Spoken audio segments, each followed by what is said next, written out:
Bienvenidos a tu cultura.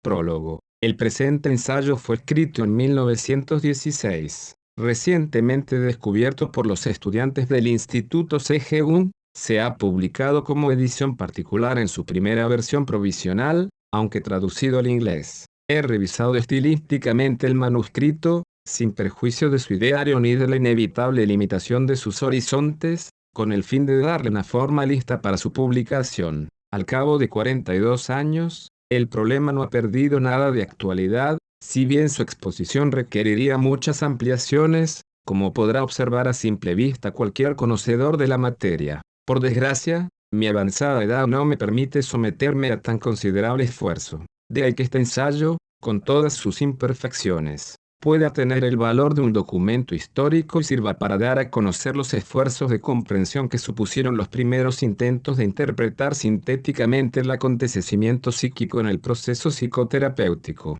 Dado que al menos sus reflexiones fundamentales siguen hoy teniendo validez, tal vez le sirva de estímulo al lector para profundizar en la comprensión de este problema, que no es otro sino la siguiente cuestión universal. Escrito en 1916. El manuscrito permaneció hasta 1953 entre los documentos del autor. En 1957 apareció traducido al inglés en una edición particular publicada por los estudiantes del Instituto CGU de Zúrich. El original alemán, revisado por el autor, constituyó su aportación a Heisenberg. Aus der Werkstatt unserer Autoren. Zum 75. Geburtstag von Dr. Daniel Brody, Rhein, Zúrich, 1958. ¿Cómo examinar a fondo lo inconsciente desde un punto de vista práctico? Esta es la pregunta que se plantea la filosofía de la India, sobre todo el budismo y la filosofía zen, pero indirectamente es también la cuestión práctica fundamental de todas las religiones y filosofías. Lo inconsciente no es tal cosa o tal otra, sino algo desconocido que nos afecta directamente. Aunque nos parece algo psíquico, su naturaleza real es tan difícil de reconocer como la de la materia, o tan fácil, si uno quiere expresarse de forma optimista. Pero mientras que la física es consciente del carácter de modelo de sus enunciados, las filosofías religiosas se expresan metafísicamente e hipostasian sus imágenes. Quien siga sosteniendo este último criterio no podrá entender el enunciado psicológico, al que tachará de metafísico o de materialista o, por lo menos,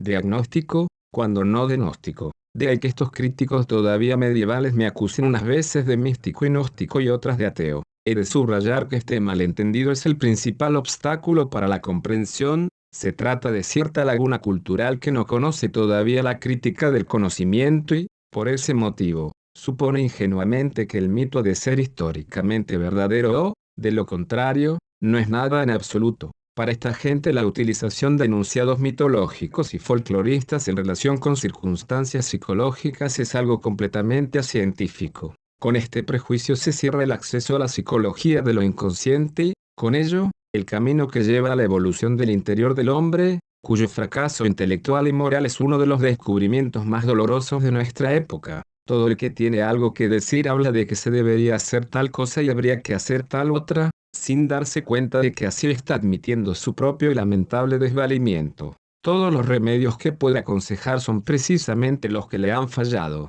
La psicología, en su significado más profundo, es autoconocimiento. Pero como este no puede ser fotografiado, enumerado, pesado ni medido, se califica de científico. Pero ¿acaso el hombre psíquico, todavía desconocido, que se dedica a la ciencia es también científico y, por tanto, indigno de seguir investigando? Si el mito no caracteriza al hombre psíquico, hay que negarle entonces también al tejedor su nido y al ruiseñor su canto. Hay motivos suficientes para suponer que el hombre, en general, tiene una aversión profundamente arraigada a saber algo más de sí mismo y que ahí reside la verdadera causa por la que, en comparación con todo el progreso exterior, no hayan tenido lugar una evolución y un perfeccionamiento internos equivalentes. Apéndice para la edición inglesa de la obra completa. El método de la imaginación activa es el principal recurso para la producción de aquellos contenidos de lo inconsciente que, por así decir, se hallan por debajo del umbral de la conciencia y que,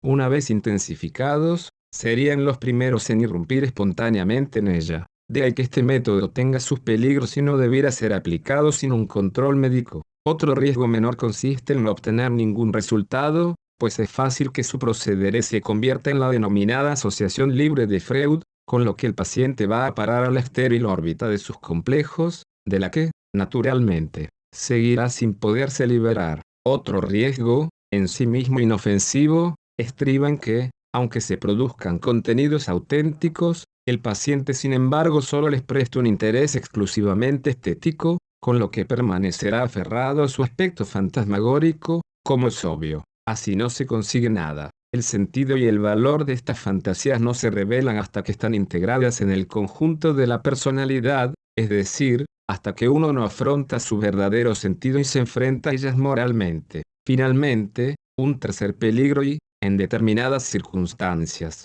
esta es una cuestión muy delicada, reside en que los contenidos subliminales posean una carga energética tan elevada que una vez abierta la puerta mediante la imaginación activa venzan a la conciencia y tomen posesión de la personalidad.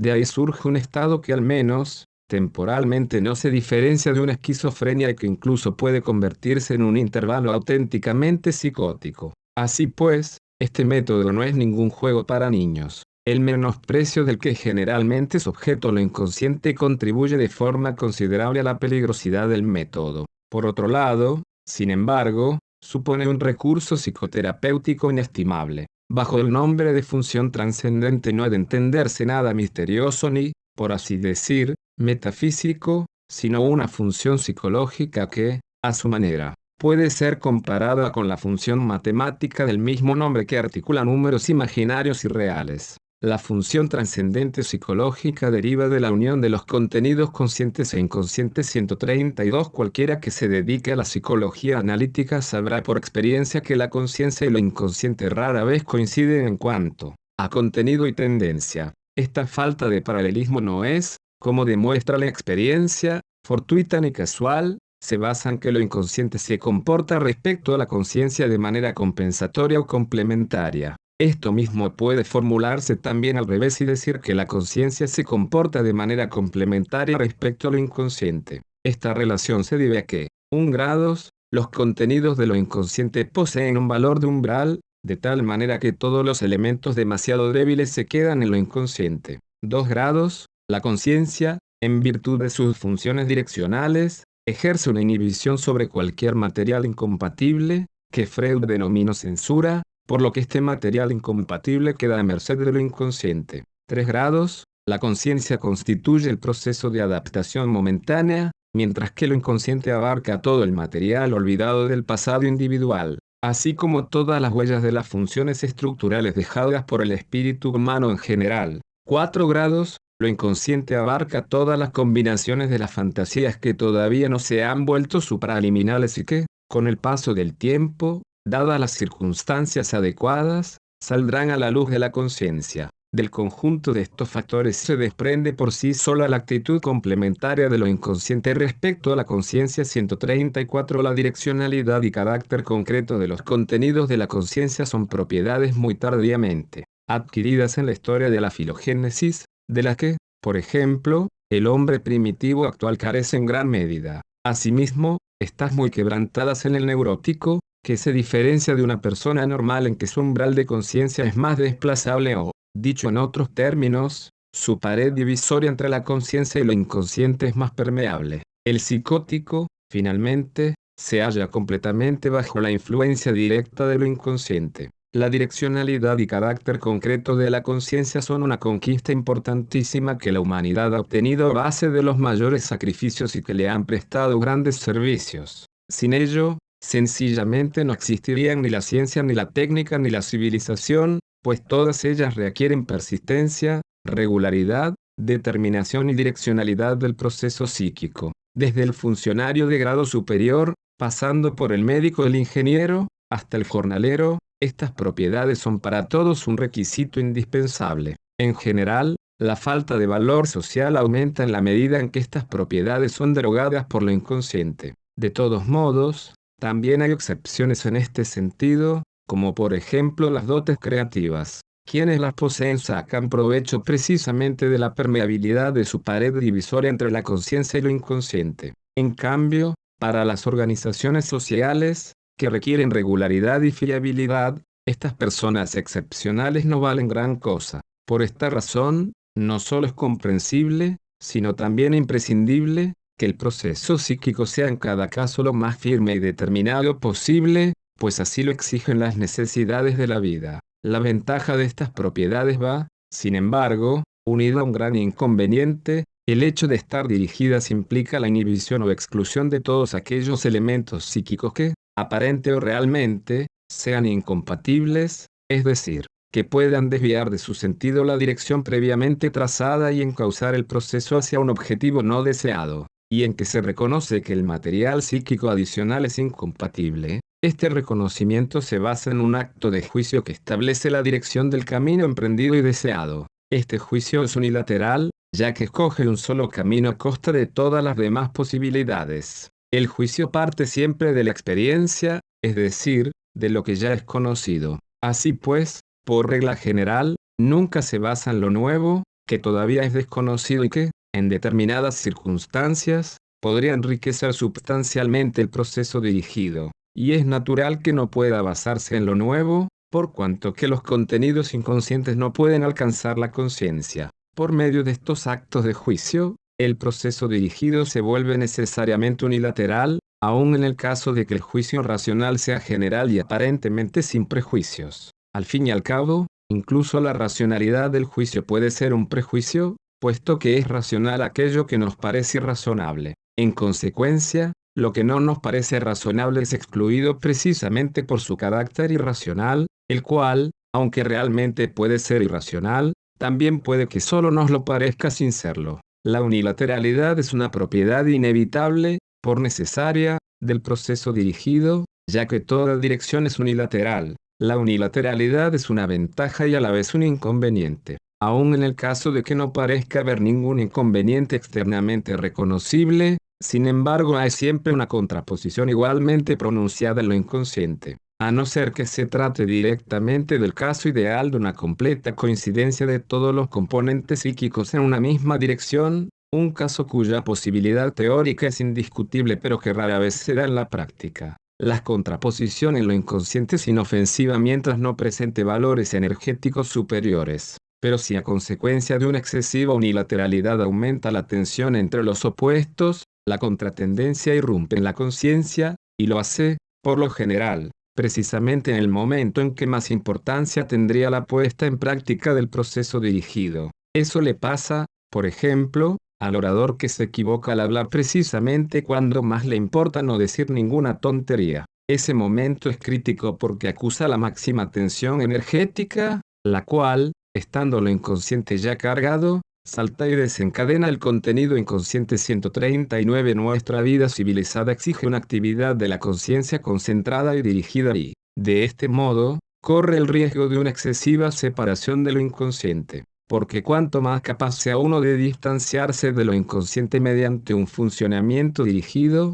antes podrá formarse una contraposición análogamente intensa que, si consigue abrirse camino, puede traer consecuencias desagradables. A través de la terapia analítica hemos adquirido una gran convicción de la importancia de las influencias inconscientes y aprendido tanto para la vida práctica que consideramos imprudente esperar, tras la denominada finalización del tratamiento, una eliminación o paralización de lo inconsciente. Partiendo de un oscuro conocimiento de esta situación, muchos pacientes no se deciden, o solo lo hacen con dificultad, a dejar el análisis, a pesar de que tanto al paciente como al médico esa sensación de dependencia les resulte molesta e impropia. Algunos tienen verdadero miedo a intentarlo y arreglárselas por su cuenta, pues saben por propia experiencia que lo inconsciente puede volver una y otra vez a perturbar su vida de manera aparentemente imprevisible. Antes se suponía que los pacientes estaban preparados para hacer una vida normal cuando ya habían aprendido tanto autoconocimiento práctico como para estar en condiciones, por ejemplo, de entender sus propios sueños. La experiencia, sin embargo, ha demostrado que incluso los médicos analistas, de los que cabría esperar el dominio de la interpretación de los sueños, a menudo capitulan ante sus propios sueños y tienen que recurrir a la ayuda de un colega. Así que si incluso el profesional, del que se supone que debería dominar este método, se revela incapaz de interpretar satisfactoriamente sus propios sueños, menos aún cabe esperarlo del paciente. La esperanza que depositó Freud en poder agotar todas las posibilidades de lo inconsciente no se ha cumplido. La vida de los sueños y las intrusiones de lo inconsciente continúan su curso mutatis mutandis ajenas a todo. Existe un prejuicio muy generalizado que concibe el análisis como una especie de cura que uno tiene que soportar con resignación durante una temporada hasta que le den de alta. Se trata de un error propio de profanos que tiene su origen en los primeros tiempos del psicoanálisis. Ciertamente, el tratamiento analítico puede ser considerado como un reajuste de la actitud psicológica realizado con ayuda del médico. Y también es cierto que esta nueva actitud adquirida, que responde mejor a las condiciones internas y externas, puede ser suficiente durante un tiempo, pero hay muy pocos casos en los que una única cura haya tenido un éxito duradero. El optimismo médico, que como es sabido nunca escatimado en publicidad, se las arregla siempre para dar cuenta de curaciones definitivas. No hay que dejarse desconcertar por lo humano demasiado humano de quien practica la medicina, sino que conviene tener siempre presente que la vida de lo inconsciente continúa y que, por lo tanto, seguirá engendrando una y otra vez situaciones problemáticas. Tampoco es necesario que seamos pesimistas, no en vano hemos tenido ocasión de contemplar muchos éxitos, obtenidos unos a base de suerte y otros a raíz de un trabajo minucioso. Pero eso no nos impide tener en cuenta que el análisis no es ninguna cura que se haga de una vez por todas, sino más bien un reajuste más o menos minucioso.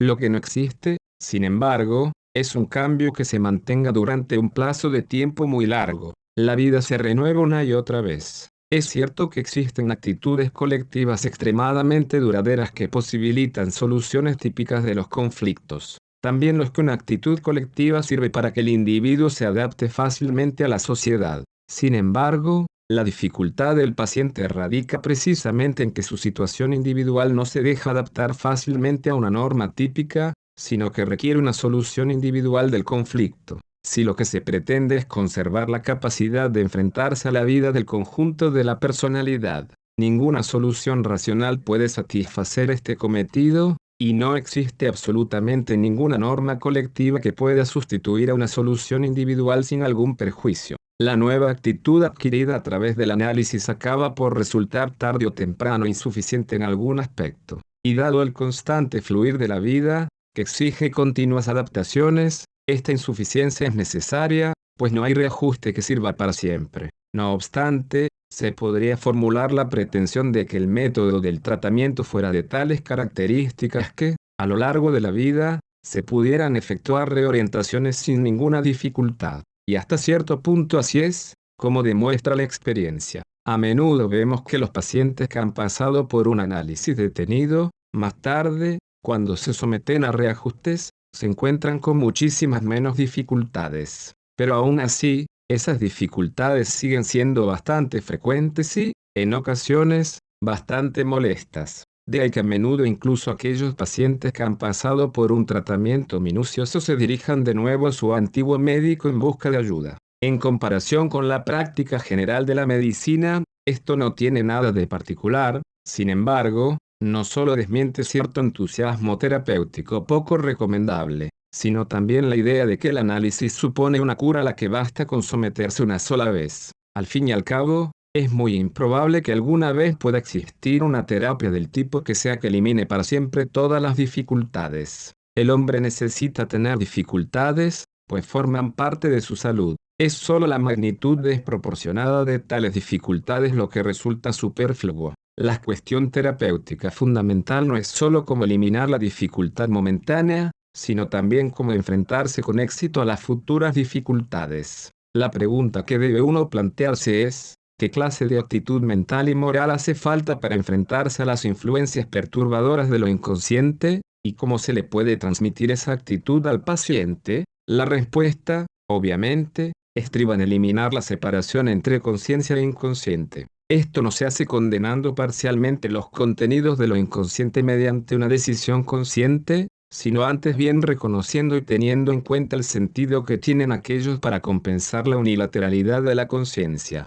Pues la tendencia de lo inconsciente y la de la conciencia son los dos factores que componen la función trascendente. Esta tendencia se llama trascendente porque posibilita orgánicamente el paso de una actitud a otra, es decir, sin perjuicio de lo inconsciente. El método constructivo presupone conocimientos que también existen, al menos potencialmente, en el paciente que, por ese motivo, pueden ser despertados a la conciencia. Si el médico no conoce estas posibilidades, tampoco podrá sacar nada del paciente en este aspecto, a no ser que entre los dos se dediquen a estudiar esta cuestión en profundidad. Lo que sin embargo no suele ser recomendable. 146. En la práctica será el médico adecuadamente preparado quien transmita la función trascendente al paciente, ayudándola a unir la conciencia a lo inconsciente de tal manera que pueda adoptar una actitud nueva. En esta función del médico radica uno de los distintos significados de la transferencia. Con ella, el paciente se aferra a la persona que parece prometerle una renovación de su actitud.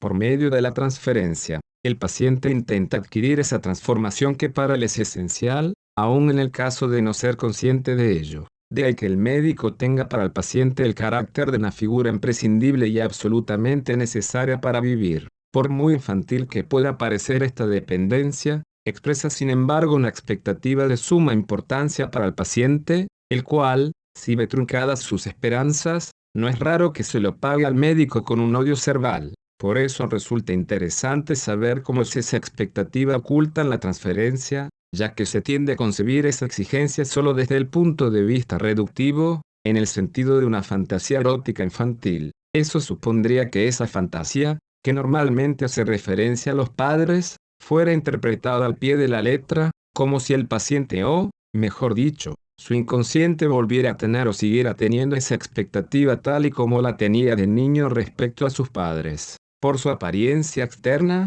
la expectativa es la misma que tenía el niño en relación con la ayuda y la protección de los padres, pero, entre tanto, el niño se ha convertido en un adulto, y lo que en el niño era normal, en el adulto es impropio. Expresa metafóricamente el desamparo no materializado en la conciencia en una situación de apuro. Históricamente, es correcto remitirse al eros infantil para explicar el carácter erótico de la transferencia, pero con ello no se entienden ni la finalidad ni el sentido de la transferencia, y la interpretación como fantasía sexual infantil nos aparta del verdadero problema. La comprensión de la transferencia no hay que buscarla en sus premisas históricas, sino en su finalidad. La unilateral explicación reductiva se vuelve absurda, en particular, cuando ya no se saca nada nuevo de ella, salvo una mayor resistencia por parte del paciente. El aburrimiento que se apropia entonces del tratamiento no es sino expresión de la monotonía y de la pobreza de ideas, no de lo inconsciente, como en ocasiones se ha supuesto,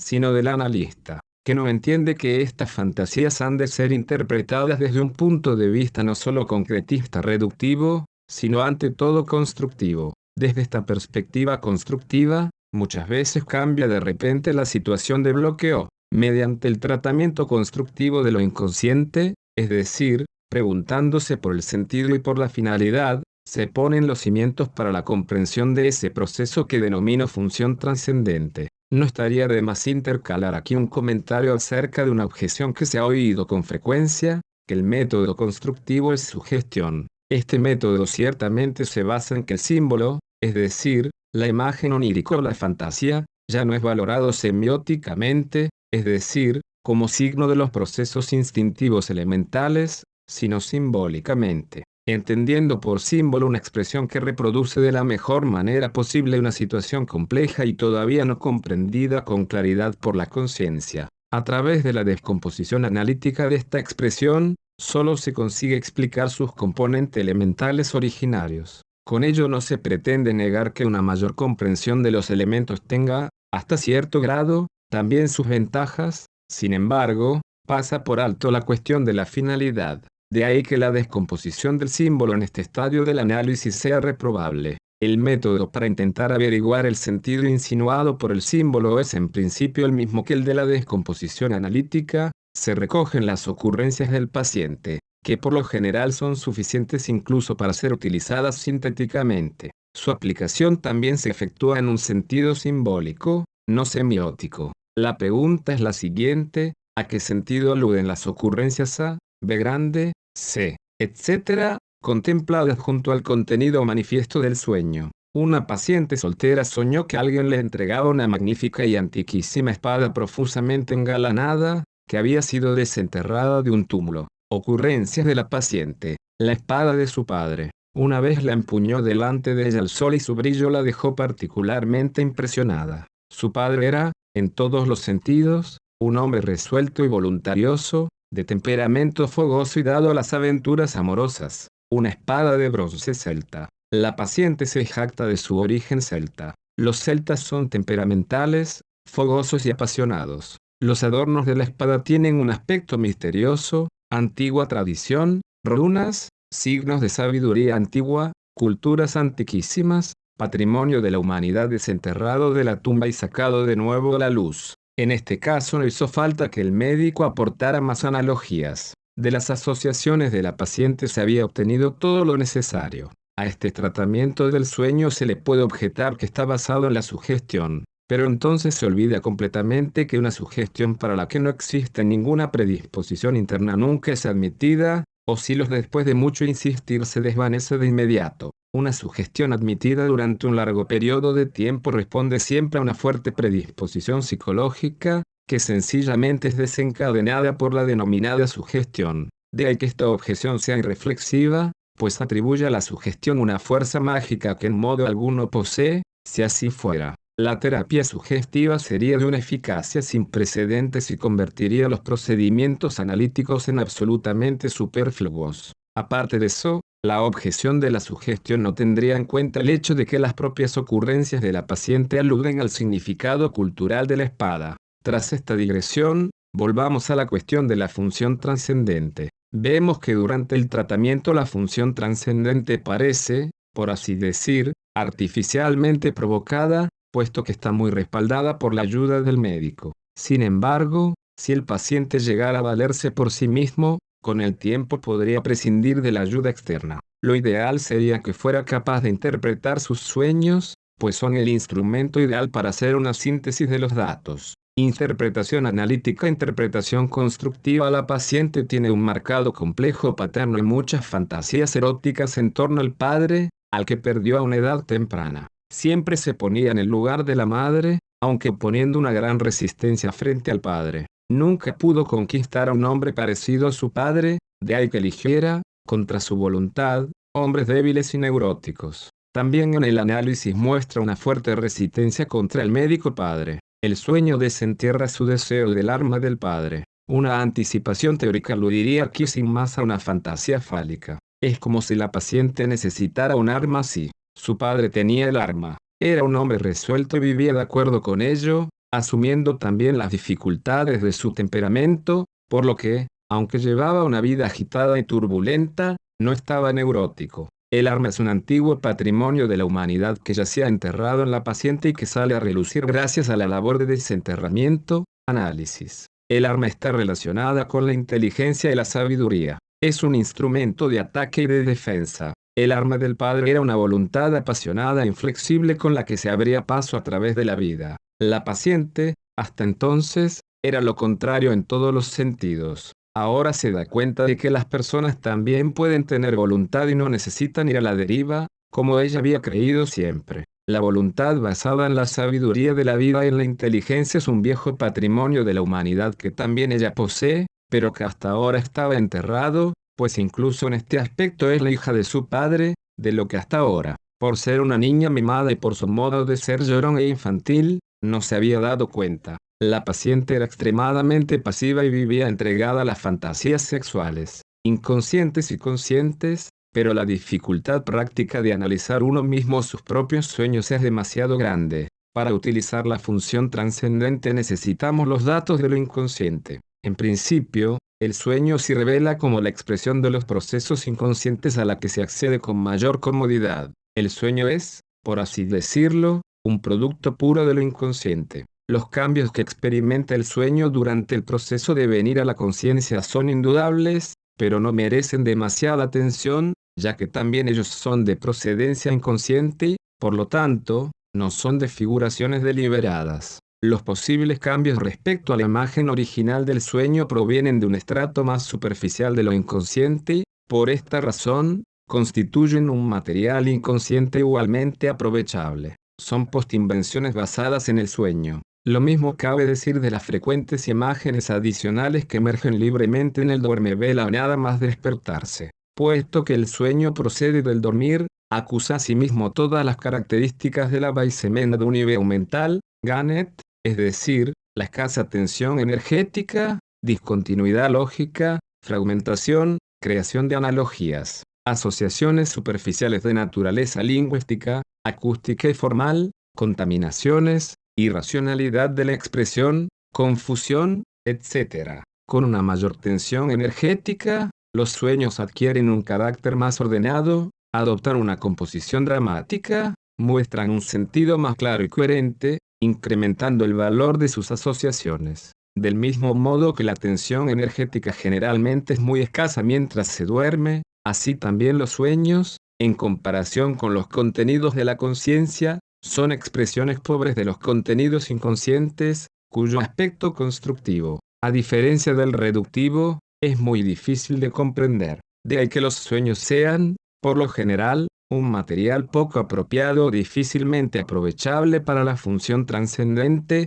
ya que casi siempre exigen demasiado del sujeto 154. Tendremos, pues, que recurrir a otras fuentes como, por ejemplo, las interferencias inconscientes en el estado de vigilia, las denominadas ocurrencias libremente emergentes, los trastornos inconscientes de la conducta, los engaños de la memoria, los olvidos, las conductas sintomáticas, etc. Estos materiales, la mayor parte de las veces, son más valiosos en el aspecto reductivo que en el constructivo, son demasiado fragmentarios y carecen de una coherencia más o menos larga, que para la comprensión del sentido es imprescindible. No ocurre lo mismo con las fantasías espontáneas, que casi siempre surgen con una forma relativamente estructurada y coherente y suelen estar cargadas de significados evidentes. Algunos pacientes tienen la facultad de producir fantasías en cualquier momento, simplemente suspendiendo la atención crítica para que emerjan libremente. Estas fantasías son aprovechables, pero ese don especial no es demasiado frecuente. Mediante una práctica adecuada, sin embargo, se puede desarrollar esa facultad, de tal manera que aumente considerablemente el número de personas con esa capacidad para crear fantasías. El entrenamiento consiste, en primer lugar, en practicar sistemáticamente la suspensión de la atención crítica, con lo que se produce un vacío de la conciencia que favorece la aparición de las fantasías listas para emerger. Para ello se parte de la base de que efectivamente haya fantasías cargadas de libido que estén listas para emerger, cosa que no ocurre siempre, en cuyo caso haría falta tomar medidas especiales. Antes de pasar a exponer estos métodos especiales, tengo que comentar que me da la impresión de que tal vez el lector se pregunte dubitativo para qué son necesarios en realidad todos esos preparativos y por qué hay que sacar a relucir a toda costa los contenidos inconscientes. ¿No bastaría con que ellos mismos, de vez en cuando, se hicieran, molestamente, la mayor parte de los casos perceptibles por sus propios medios? ¿Por qué sacar a relucir a la fuerza lo inconsciente? ¿Acaso no sería preferible, como objetivo del tratamiento analítico, lo contrario, es decir, vaciar de fantasías lo inconsciente, de este modo, dejarlo inactivo? No creo que esté de más considerar con cierto detenimiento estas reflexiones, ya que los métodos para que los contenidos inconscientes despierten a la conciencia pueden parecer nuevos e inusuales, y quizá también extraños. De ahí que, como primera medida, tengamos que ocuparnos de estas objeciones naturales para que no nos supongan un estorbo cuando pasemos a exponer los métodos mencionados 158. Como ya se ha dicho, para ampliar los contenidos conscientes necesitamos los inconscientes. Si la actitud consciente solo estuviera escasamente dirigida, lo inconsciente podría abrirse paso por sus propios medios, como les ocurre a todas aquellas personas cuya atención consciente no parece alcanzar grados superiores.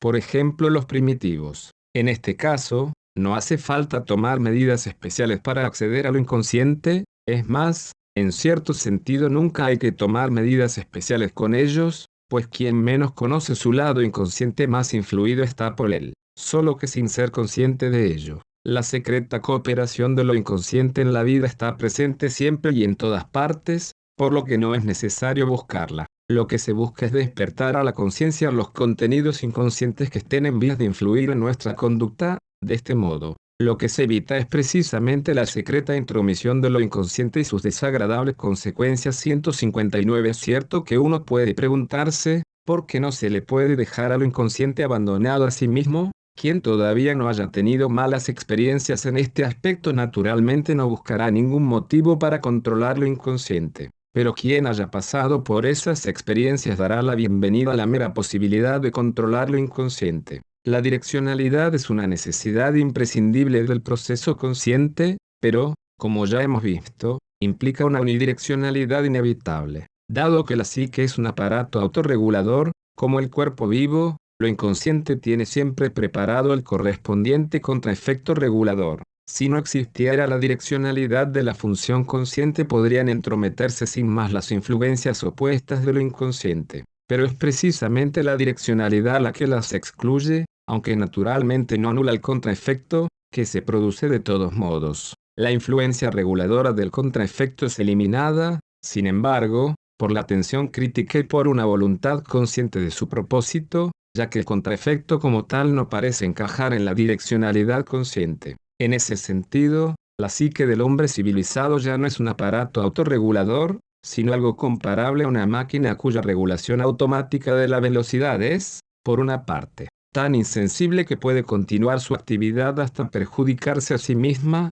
y, por otra, está sometida a la intromisión de una arbitrariedad unilateral. Si se suprime el contraefecto inconsciente, este pierde su influencia reguladora. Entonces empieza a producir un efecto acelerador e intensificador sobre la direccionalidad del proceso consciente. Es como si el contraefecto perdiera su influencia reguladora y, en general, su energía, pues surge un estado en el que no solo parece no tener lugar ningún contraefecto inhibitorio, sino que la energía de este parece sumarse a la de la direccionalidad consciente. Esto lo facilita, en primer lugar, la realización del propósito consciente, el cual, sin embargo, al no estar inhibido, puede luego imponerse desproporcionadamente a costa del conjunto. Si alguien, por ejemplo, sostiene una opinión un poco osada, y lo hace suprimiendo el contraefecto, es decir, la duda pertinente, con mayor motivo aún en perjuicio propio insistirá en su afirmación. La facilidad con que se elimina el contraefecto se corresponde con el grado de disociabilidad de la psique y da lugar a la pérdida del instinto, lo cual es característico y también necesario del hombre civilizado, ya que los instintos primarios dificultan considerablemente la adaptación social. En todo caso, no se trata de una verdadera atrofia de los instintos, sino por lo general solo de un producto de la educación relativamente duradero que, si no sirviera para satisfacer importantes intereses del individuo, nunca arraigaría de ese modo. Para no hablar de los ejemplos cotidianos que surgen en la práctica, mencionaré el caso Nietzsche tal y como se manifiestan así habló Zaratustra. El descubrimiento del hombre superior y del más horrible responde a la regulación inconsciente, ya que los hombres superiores quieren reducir a Zaratustra a la esfera de la humanidad adocenada, y el hombre más horrible es la mismísima personificación del contraefecto. Sin embargo, el león moral de Zaratustra, con sus rugidos, devuelve todas estas influencias, sobre todo la compasión, a la caverna de lo inconsciente. De este modo, queda anulada la influencia reguladora, pero no el secreto contraefecto de lo inconsciente,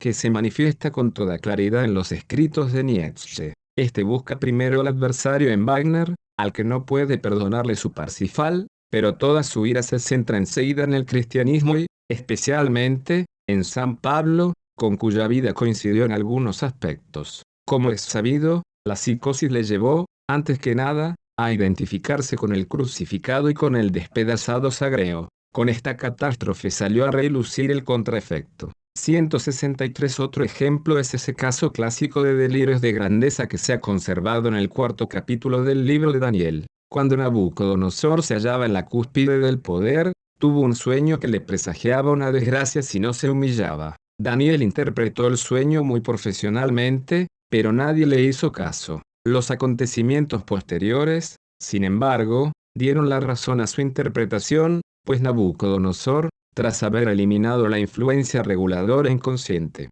sucumbió a una psicosis que contenía precisamente ese contraefecto al que el rey había querido sustraerse. Él, el dueño del mundo, se convirtió en un animal. Un conocido mío me contó una vez un sueño en el que se caía al vacío desde la cima de una montaña. Le expliqué un poco la influencia de lo inconsciente y le dije que tuviera cuidado con las escaladas demasiado arriesgadas, a las que era muy aficionado. Pero él se rió de mí, con el resultado de que, al cabo de unos meses, efectivamente sufrió una caída mortal. 165 Estas cosas, que ocurren una y otra vez con todas las variantes posibles, le dejan a uno al que las experimenta pensativo y toma conciencia de lo fácil que es no tener en cuenta las influencias reguladoras. Así pues, habría que esforzarse en no pasar por alto la regulación inconsciente, tan necesaria para nuestra salud mental y física. Con tal motivo, hay que procurar valerse de la autoobservación y de la autocrítica. Pero la mera autoobservación y el simple autoanálisis intelectual son recursos insuficientes para establecer el contacto con lo inconsciente.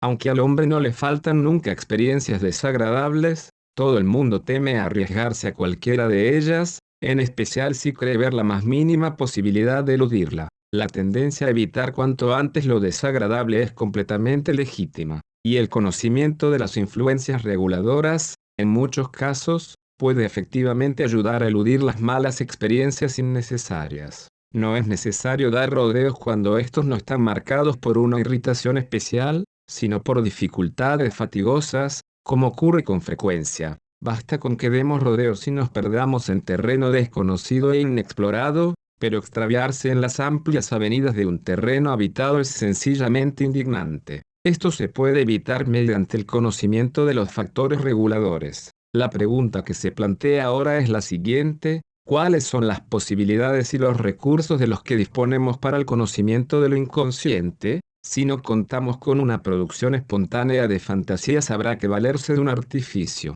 El motivo por el que se necesita recurrir a una ayuda de estas características deriva normalmente de un estado de ánimo deprimido o con algún otro tipo de alteración, del que no se haya podido constatar una razón suficiente. Naturalmente, dicho estado de ánimo suele tener motivos racionales en abundancia. Ya el simple hecho de que haga mal tiempo es una razón suficiente. Pero ninguna de estas razones es satisfactoria como explicación, dado que una explicación causal de estos estados de ánimo solo es satisfactoria aunque a medias para el que está fuera. Este se conforma con una relativa saturación de su necesidad de causalidad, le basta con saber a qué se debe ese estado, pues él no siente las exigencias del que padece la depresión. Al afectado le interesa mucho menos que le respondan a la pregunta del por qué que a la del para qué o la del remedio. En la intensidad del trastorno afectivo reside el valor, es decir, la energía que el afectado debería tener disponible para remediar el estado de adaptación mermada.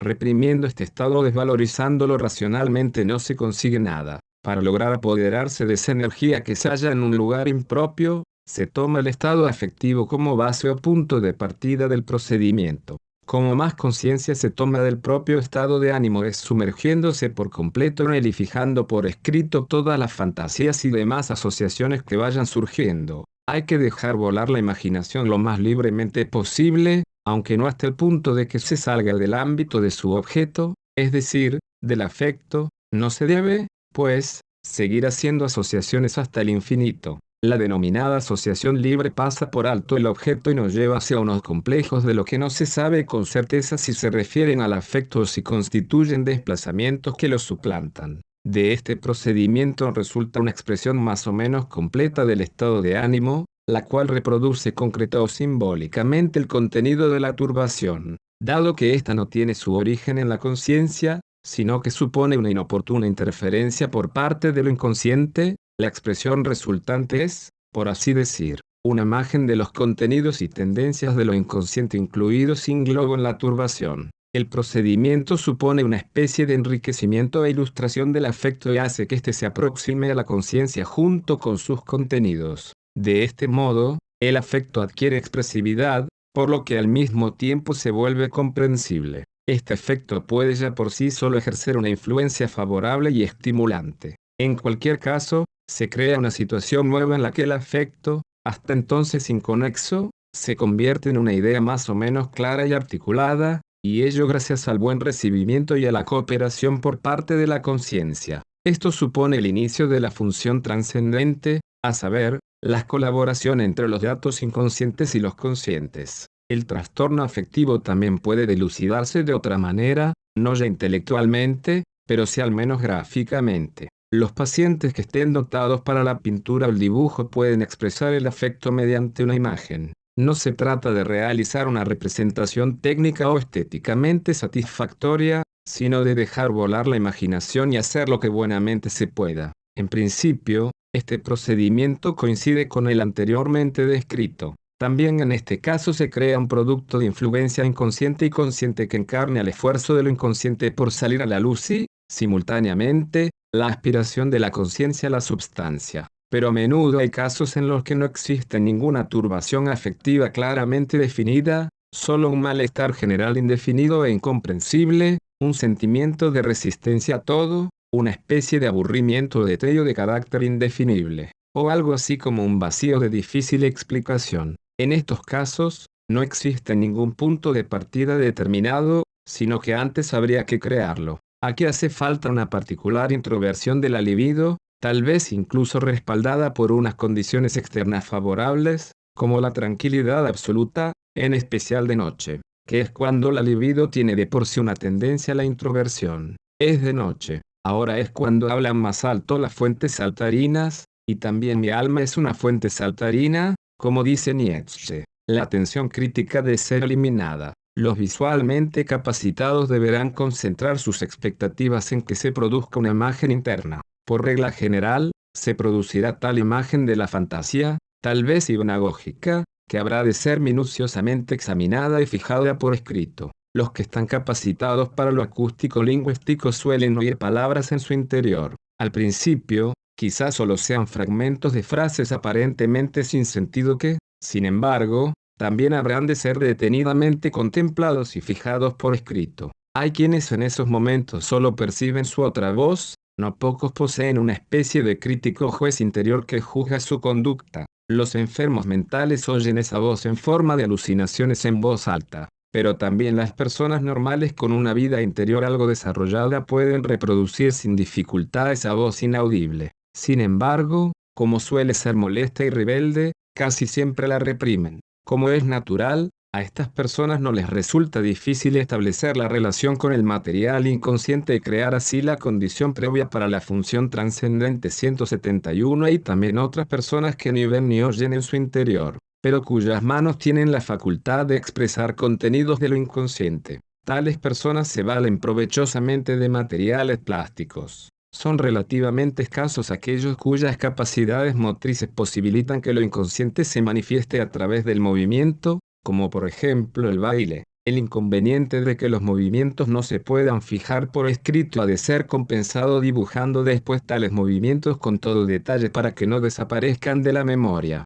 La escritura automática, directamente o con la plancheta, es aún más rara, pero igualmente aplicable. Este procedimiento ofrece asimismo resultados muy aprovechables. Abordemos ahora la cuestión de qué hacer con el material acumulado mediante alguno de los métodos descritos. Para esta pregunta no existe una respuesta a priori, ya que solo se obtiene una reacción provisional, pero que determina todo lo sucesivo una vez que se ha confrontado la conciencia con los productos de lo inconsciente. Solo la experiencia práctica puede dar información al respecto. En lo que alcanza mi experiencia, así habló Zaratustra, la canción de la noche, P1C9 me da la impresión de que existen dos tendencias diferentes. Una está orientada a la creación y la otra a la comprensión. 173. Cuando pesa más el principio creativo, los materiales obtenidos son transformados, ampliados y sometidos a una especie de condensación de los motivos en símbolos más o menos estereotipados, que estimulan la imaginación creativa y que principalmente actúan como motivos estéticos.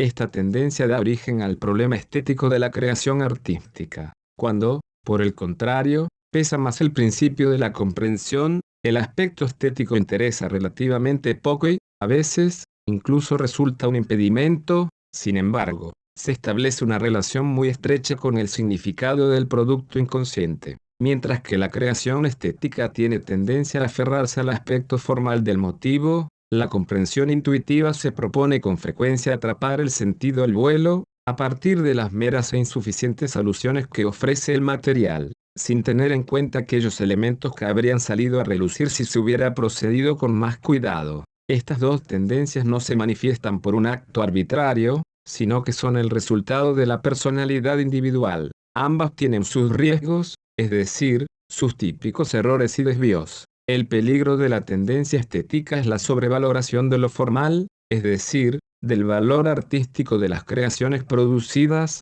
con lo que la libido es desviada de su verdadero objetivo, la función trascendente, hacia problemas creativos puramente estético-artísticos. El peligro de la voluntad de comprensión es la sobrevaloración del aspecto del contenido, el cual es sometido a un análisis y a una interpretación intelectuales, por lo que se pierde el carácter esencialmente simbólico. Hasta cierto punto, sin embargo, sí hay que hacer estos desvíos, para así satisfacer las exigencias estéticas o las intelectuales, según cuáles predominen en cada caso individual. Pero el peligro de ambos desvíos merece ser destacado, ya que la sobrevaloración de las creaciones producidas por lo inconsciente a partir de un punto determinado del desarrollo psíquico suele ser muy grande debido a la previa infravaloración, igualmente enorme, de tales productos. Dicha infravaloración es uno de los mayores impedimentos para la creación de materiales inconscientes, pues revela el desprecio colectivo de los productos individuales.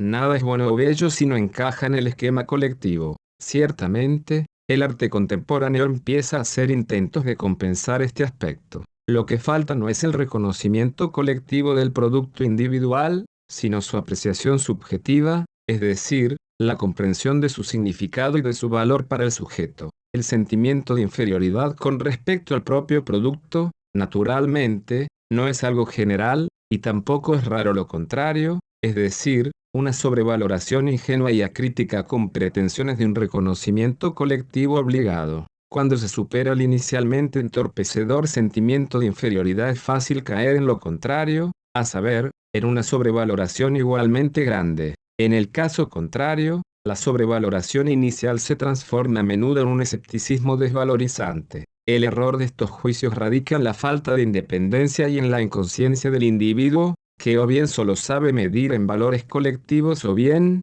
como consecuencia de una inflación del yo, pierde por completo el juicio. Una de las vías parece ser el principio regulador de la otra, ambas guardan entre sí una relación compensatoria. La experiencia le da la razón a esta fórmula. Si desde ahora mismo queremos sacar conclusiones generales, podemos decir que la creación estética precisa de la comprensión del sentido y viceversa. De este modo, se complementan las dos tendencias de la función trascendente. Los primeros pasos de las dos vías obedecen al mismo principio. La conciencia presta sus medios de expresión al contenido inconsciente, mas no debe dar la conciencia, para que los contenidos inconscientes no se desvíen en la dirección de la conciencia. En lo que respecta a la forma y al contenido, la dirección ha de dejarse a cargo de la ocurrencia supeditada a lo inconsciente. Esta situación supone un retroceso percibido como penoso del punto de vista consciente, lo cual es fácil de entender, si se tiene en cuenta cómo suelen presentarse los contenidos de lo inconsciente,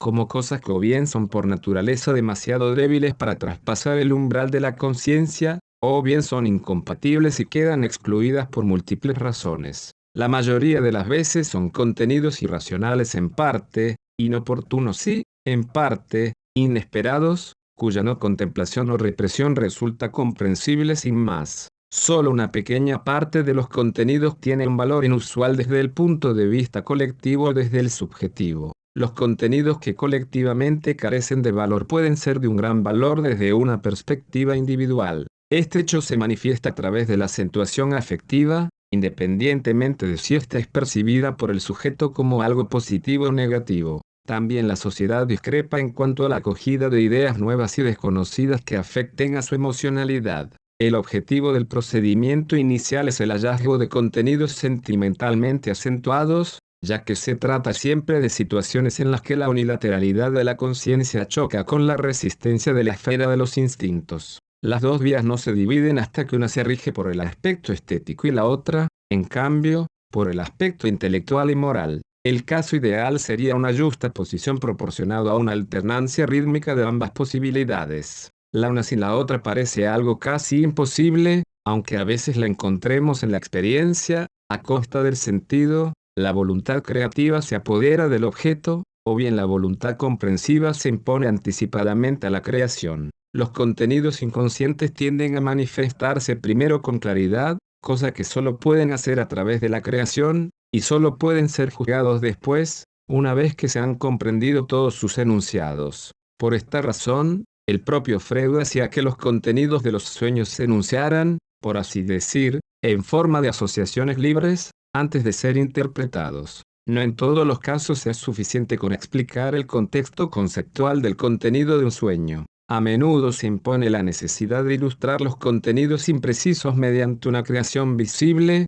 como por ejemplo el dibujo, la pintura o el modelado. Muchas veces las manos son capaces de descifrar un enigma que la inteligencia no ha sabido resolver. A través de la creación, en el estado de vigilia se puede rastrear el sueño y aportar más detalles del mismo, de tal manera que lo que inicialmente parecía fortuito, incomprensible y aislado, queda integrado en la esfera del conjunto de la personalidad, aunque de un modo todavía inconsciente para el sujeto. La creación estética se da por satisfecha con eso y renuncia a intentar descubrir un sentido. De ahí que algunos pacientes se crean artistas, naturalmente, desconocidos. La voluntad de comprensión que renuncia a una creación concienzuda comienza con una burda ocurrencia, por lo que carece de una base suficiente. Si, en cambio, empieza por crear un producto, hay cierta probabilidad de éxito. Cuanto menos se elabore el material de partida, mayor será el peligro de que la comprensión no esté determinada por la situación empírica,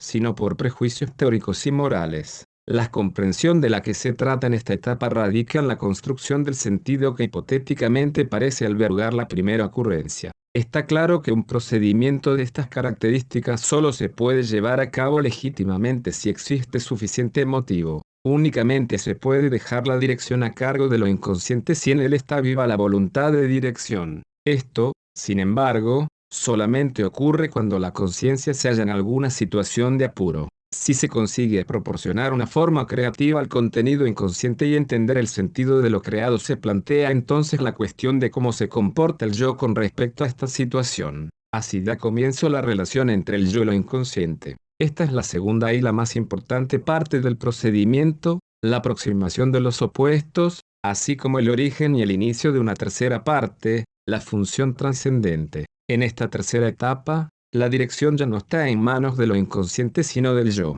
Aquí no se trata de definir el yo individual, sino de dejarlo como está, en su banal realidad, como ese centro de continuidad de la conciencia de cuya presencia se tiene constancia desde los tiempos de la infancia. Frente a él hay una circunstancia psíquica, un producto que debe su existencia a sucesos principalmente inconscientes y que, por ese motivo, en cierto modo se halla en oposición al yo y a su tendencia. Este punto de vista es esencial para cualquier relación con lo inconsciente. El yo ha de perseverar en su equivalencia frente a lo inconsciente, y viceversa. Esto supone tanto como una advertencia necesaria, pues del mismo modo que la conciencia del hombre civilizado ejerce sobre lo inconsciente un efecto restrictivo, así también un nuevo reconocimiento de lo inconsciente suele ejercer un efecto francamente peligroso sobre el yo. Igual que el yo anulaba antes lo inconsciente, así también un inconsciente liberado puede arrinconar al yo y sobreponerse a él. El peligro consiste en que el yo pierda la serenidad,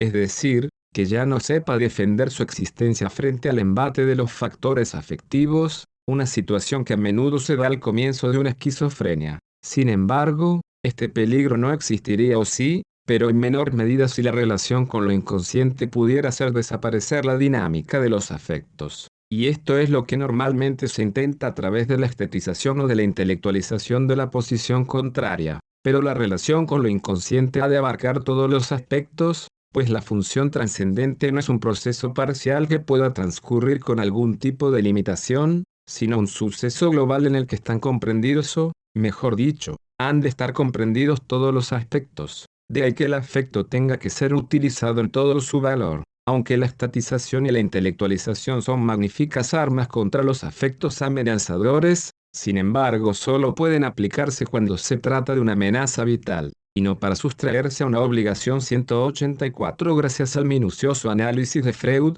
el tratamiento de la neurosis cuenta con la existencia del factor emocional en toda su amplitud, de modo que la personalidad puede ser rigurosamente contemplada como un todo, lo que es válido para ambas partes, tanto paciente como médico. ¿Hasta qué punto puede escudarse en la teoría? Sigue siendo una delicada cuestión discrecional. En cualquier caso, el tratamiento de la neurosis no es una cura termal psicológica, sino una renovación de la personalidad que afecta a todos y cada uno de los aspectos de la vida. La relación con el opuesto es una cuestión grave de la que suelen depender muchas cosas. Tomarse en serio a la otra parte constituye un requisito indispensable de la relación. Solo por eso los factores reguladores pueden influir en la conducta. Ese tomárselo en serio no significa al pie de la letra, sino dar crédito a lo inconsciente, ofrecerle la posibilidad de cooperar para evitar un trastorno automático de la conciencia. Así pues, en la relación no solo está legitimado el punto de vista del yo,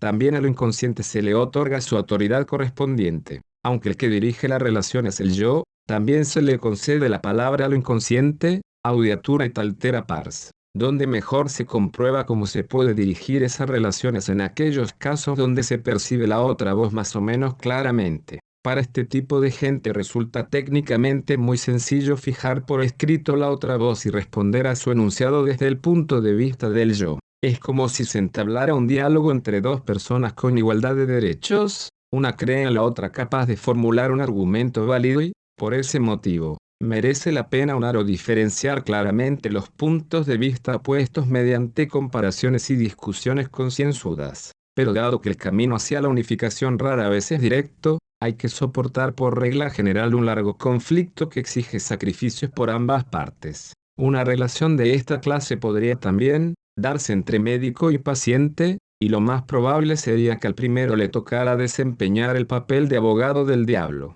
Es alarmante comprobar lo poco capacitado que está el ser humano para aceptar los argumentos del otro, a pesar de ser esa capacidad la condición básica e indispensable de toda comunidad humana. Con esa dificultad general ha de contar todo aquel que se disponga a entablar una relación consigo mismo. En la misma medida en que no acepte al otro, tampoco concederá el derecho a la existencia al otro que hay dentro de sí mismo, y viceversa. La capacidad para el diálogo interior es un baremo para medir la objetividad exterior. Si en el caso del diálogo interno la relación puede ser bien sencilla, indudablemente será más complicada en el caso en que solo haya productos gráficos. Quien los entienda verá en ellos un lenguaje elocuente. Al que no los entienda le parecerá un material sordomudo. Ante tales creaciones es el yo el que tiene que tomar la iniciativa y plantearse la siguiente pregunta: ¿qué influencia ejerce este signo sobre mí? Esta pregunta fáustica puede provocar una respuesta esclarecedora. Cuanto más inmediata y espontánea sea, más valiosa, pues la inmediatez y la espontaneidad garantizan una globalidad aproximada de la reacción. Para ello no es requisito imprescindible tomar conciencia de cada uno de los fragmentos de la relación. Es más, ocurre con frecuencia que una reacción global no cuenta de antemano con esos presupuestos, puntos de vista y conceptos que harían posible una versión clara. En tal caso hay que conformarse con el sentimiento que la sustituye, silencioso, pero muy elocuente, y más valioso que cualquier palabrería. Por muy sensata que parezca 189, la fluctuación de argumentos y afectos es lo que constituye la función trascendente de los opuestos. La confrontación de las posiciones supone una tensión cargada de energía que engendra algo vivo, una tercera cosa, que no nace como algo muerto, conforme a la lógica del principio tertium non datur, sino que es un movimiento progresivo que emana de la suspensión de los opuestos, un nacimiento vivo que da lugar a una nueva etapa del ser, a una nueva situación. La función trascendente se revela como un atributo de los opuestos que se han aproximado entre sí, mientras se mantienen alejados naturalmente, con el fin de evitar un conflicto, no funcionan y están en punto muerto. Parezcan lo que parezcan los opuestos en cada caso individual, en el fondo se trata siempre de una conciencia desorientada y aferrada a la unilateralidad, enfrentada a la imagen de la total libertad instintiva. La contemplación del antropoide y del hombre arcaico, por una parte con su mundo instintivo supuestamente desinhibido, y por otra con su mundo ideológico en tantos aspectos ignorado, nos saca de la oscuridad compensando y corrigiendo nuestra unilateralidad, y nos muestra cómo y dónde nos hemos alejado del modelo deformándonos psíquicamente. 191. Aquí me conformo con describir las formas externas y las posibilidades de la función trascendente. Otra tarea de mayor interés sería la descripción de los contenidos de la función trascendente.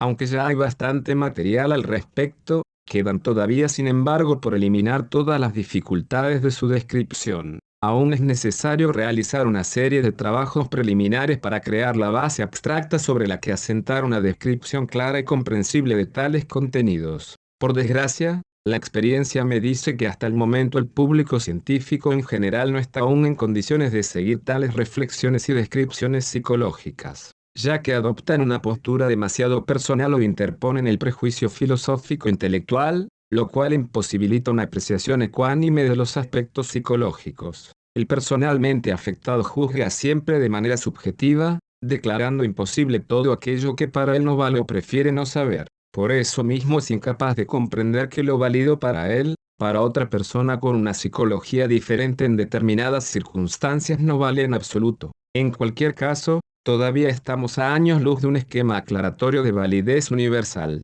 Resulta un gran impedimento para la comprensión psicológica la curiosidad indiscreta de querer saber si el aspecto psicológico en cuestión es verdadero o cierto. Si la descripción no está tergiversada o incluso falseada, el hecho es válido tal y como es, y demuestra su validez por su mera existencia. ¿Acaso el ornitorrinco es una invención verdadera o cierta de la voluntad creadora? Igualmente pueril es el prejuicio contra el papel que desempeñan los presupuestos mitológicos en la vida de la psique. Como no son verdaderos, opinan algunos, no tienen cabida en una explicación científica. Los mitologemas existen aunque sus aparentes enunciados no coincidan con nuestra inconmensurable noción de verdad. Puesto que la relación con el opuesto tiene un carácter global, nada queda excluido. Todo se somete a discusión, aunque solo se disponga de fragmentos conscientes. La conciencia es permanentemente ampliada por la contraposición de los contenidos hasta entonces inconscientes, o, mejor dicho, podría ser ampliada si quisiera esforzarse por su integración. Naturalmente, esto no ocurre siempre, ni mucho menos. Aunque exista la suficiente inteligencia como para comprender el planteamiento, puede faltar valor o confianza en uno mismo, o se puede ser intelectual y moralmente demasiado perezoso o cobarde como para hacer el esfuerzo. Pero cuando se dan los necesarios presupuestos, la función trascendente constituye no solo un valioso complemento del tratamiento psicoterapéutico, proporciona además al paciente la nada despreciable ventaja de hacer por sus propias fuerzas una importante contribución al esfuerzo médico, lo que le llevará a no depender completamente de una forma a menudo humillante del médico y de sus conocimientos. Es una manera de liberarse gracias al propio esfuerzo y de cobrar valor para adentrarse en uno mismo. No olvides suscribirte a nuestro canal, dar clic en me gusta, comentar y compartir. Hasta la próxima.